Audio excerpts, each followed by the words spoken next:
Hello geometry students, this video is a short direction video that will talk about how to complete the proving congruence on the coordinate plane activity. So you have 4 different Desmos graphs, and on each of these you will have a picture of 2 different triangles. Your job is to figure out whether those 2 triangles are indeed congruent.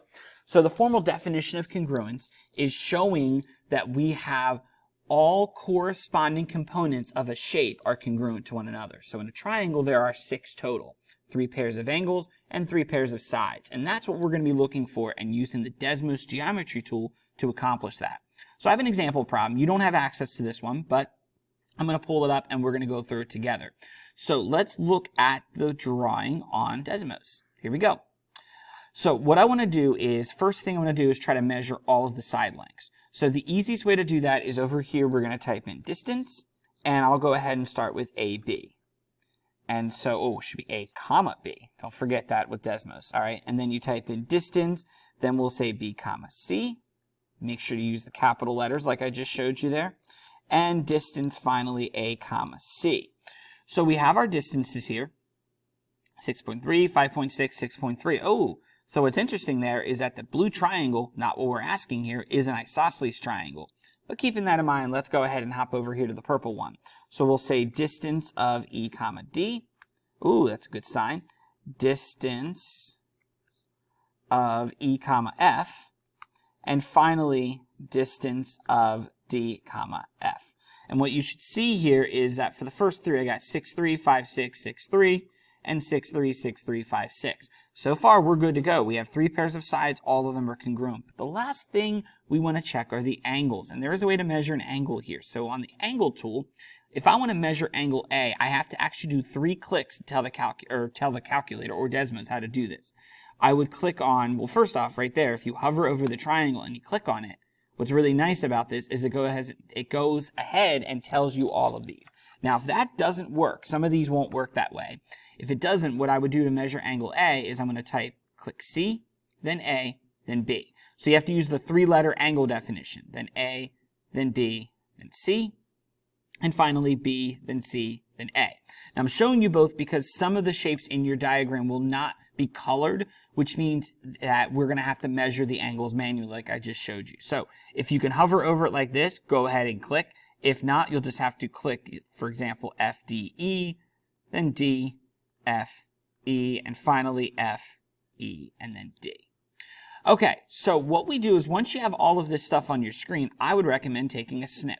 So we'll use the snipping tool, and we'll click all of that, head back over, and we can paste this in OneNote to allow me then to do some of the justifications.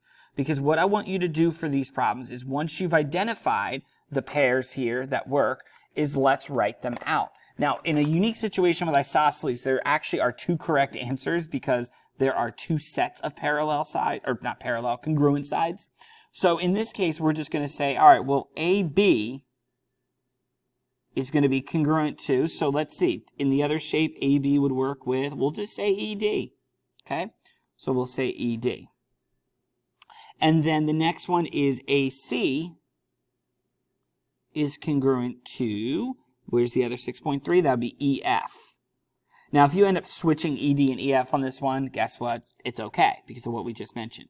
And then finally, BC, that's the 5.6 one, is congruent to DF. And then finally, we would do the same thing with the angle. So this is what I mean by listing out the 6 components. So we're going to say angle A is congruent to angle E. Now, this one is also interchangeable now because of the isosceles. So angle B is congruent to, so since we went ahead and said that AB and ED were the same, so AB, DE were the same, it stands to be corrected that we would then say B has to be congruent to D here. For isosceles, this is the one kind of unique situation that we have to watch for. And then finally, angle C is angle F. So your final statement here, your triangle congruent statement, would say triangle ABC is congruent to triangle, and then you can literally follow this, EDF.